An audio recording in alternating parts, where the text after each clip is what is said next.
అధ్యక్ష నేను ఒక మాట గుర్తు చేయదలుచుకున్నాను అధ్యక్ష. చాలా మాట్లాడిండు, ముందుంటే బాగుండేది, నేను అడుగుండేవాడిని. రోజా గారి ఇంటికి వెళ్ళి రొయ్యల పులుసు తిన్నది ఎవరు అధ్యక్ష? నేనా తంకువారెడ్డి గారు అధ్యక్ష?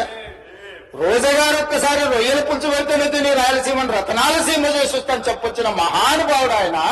నిన్ను పుట్టినప్పటి నుంచి 71 సంవత్సరం వరకు పెంచి పోషించి నీకు బుక్కడి బువ్వ పెట్టి గుండెల్లో పెట్టి ఆదరించి భుజాల మీద మోసి తెలంగాణ రాష్ట్రానికి ముఖ్యమంత్రిని చేసి 2009లో కరీంనగర్ జిల్లా నుంచి వలస వచ్చి మహబూబ్నగర్ కు బతకడానికి వచ్చి ఒక్క ఓటేయని మహాప్రభు అంటే నిన్ను ఎంపీగా గెలిపించి మా గుండెల్లో పెట్టుకొని చూసుకొని మేము పల్లకీలో మోసి పార్లమెంటుకు పంపిస్తే మా గుండెల మీద తంతవా? ఇది నీ నీతి, నీ జాతి. నువ్వు వచ్చి ఇక్కడ వచ్చి మమ్మల్ని తప్పు పడతావా?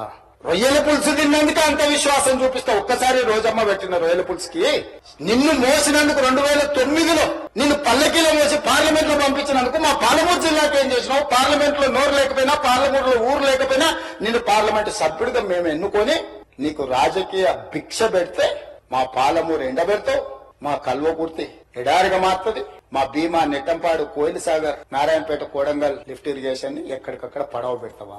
ఇదా నీ నీతి, నీ జాతి అని నేను వారిని అడగదలుచుకున్నా అధ్యక్ష.